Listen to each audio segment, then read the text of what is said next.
Welcome students to your social studies class. So today's chapter is our rights and duties. So in this chapter we will learn regarding the Constitution of India, fundamental rights and duties and importance of directive principles. So now let's start the chapter. Constitution of India. Just like you follow rules in school, people in a country have to follow rules. So just like in school we are following some rules, right? In a country also we need to follow some rules.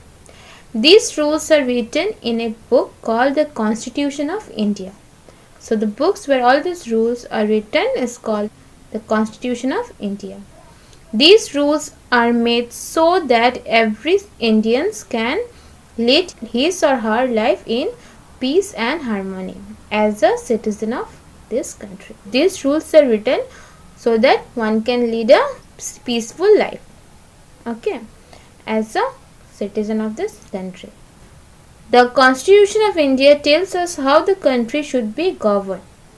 It is the longest written constitution in the world. So India's constitution is the longest written constitution in the world.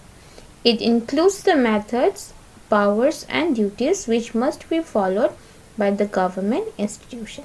So it includes the duties, powers, method which must be followed by the government institution. So everything is written there. It also describes the right and duties of a citizen. So what is our rights and what is our duty towards our country is also written in the constitution. Dr. Bhimrao Ramji Ambedkar is known as the father of the Indian Constitution. After being ruled by the British for almost 200 years, India gained independence on 15 August 1947. Okay. Our constitution came into effect on 26 January 1950. Okay.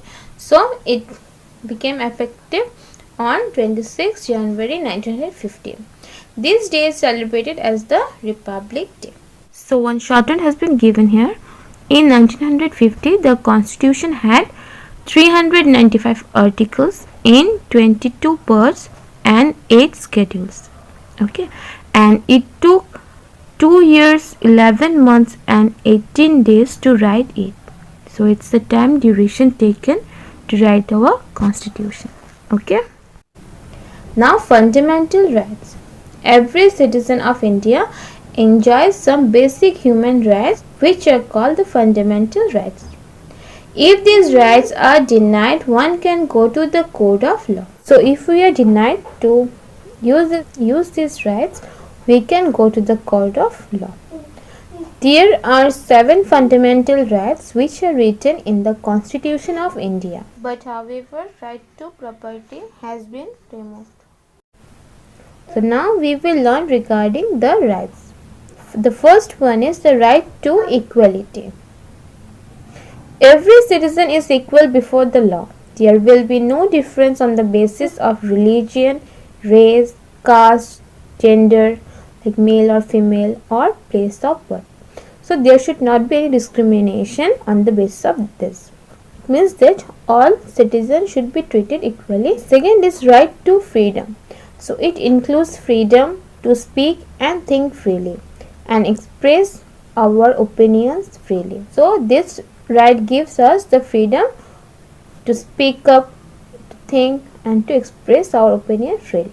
An Indian citizen can settle anywhere in India, follow any occupation, trade, business or commercial activity. Next is right against exploitation. This right protects the citizen from being ill-treated or made to work without pay. No children below the age of 14 years can be employed in any kind of labor.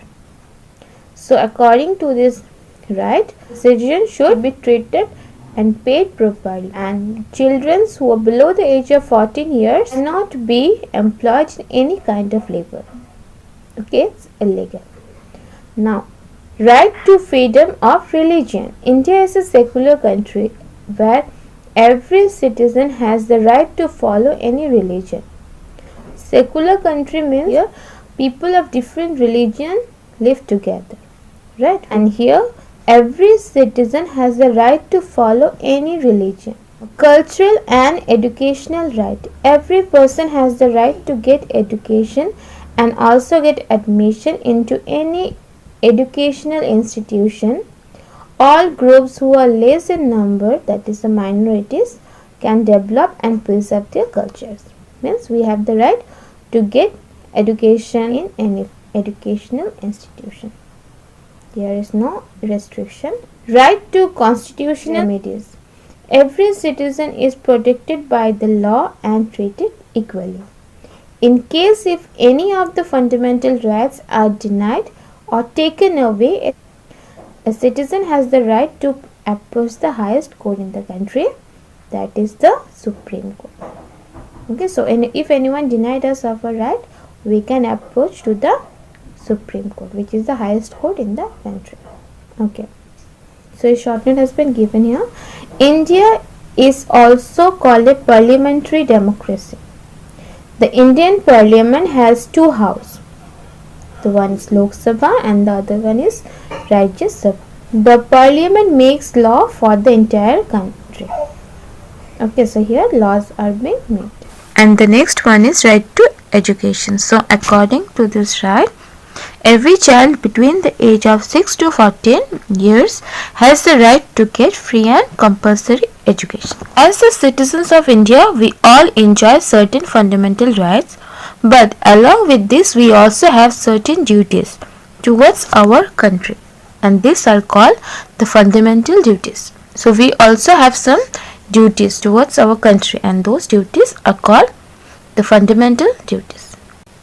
So what are the duties? Like every citizen should respect the national flag, national anthem and the national symbols. We should respect the Constitution of India. Okay, we should obey it. Value the heritage and protect the culture of India.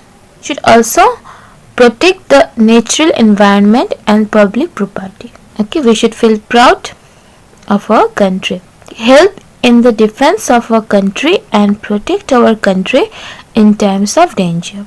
So we should help in the defense of our country, and in times of danger we should protect our country. We should promote brotherhood and treat all citizens equally. Okay, we should not discriminate people. We should treat all the peoples equally and live peacefully with them. So these are some of the duties which we should follow as a responsible citizens. Directive principles of state policy. The Constitution of India lays down certain instructions for the government. Okay, so in our constitution, some instructions are also there. The government is expected to keep this in mind while making laws.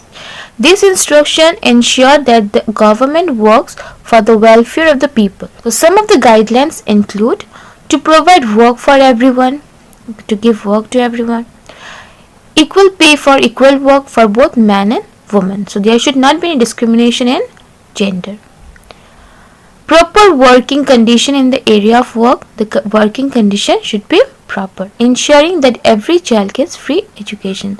So as we have learned earlier, right, the children in between the age group of 6 to 14 years has the right to get free and compulsory education. So the government should look after it. Ensuring that wealth is not concentrated in the hands of only a few rich people and the poor should not exploit it. So government should also ensure that wealth is distributed among the rich and the poor equally. Providing a decent standard of living for everyone. Again, providing the basic needs of the people so that they can live a decent standard of life. These are some of the guidelines which government is expected to keep in their mind while making any laws. Okay, so this is all about this chapter. So in this chapter we have learned basically regarding our rights, our duties towards our country, and also some guidelines which governments need to follow for the welfare of the people. I hope students this video will help you to understand this chapter, and that's all for today's class. Thank you.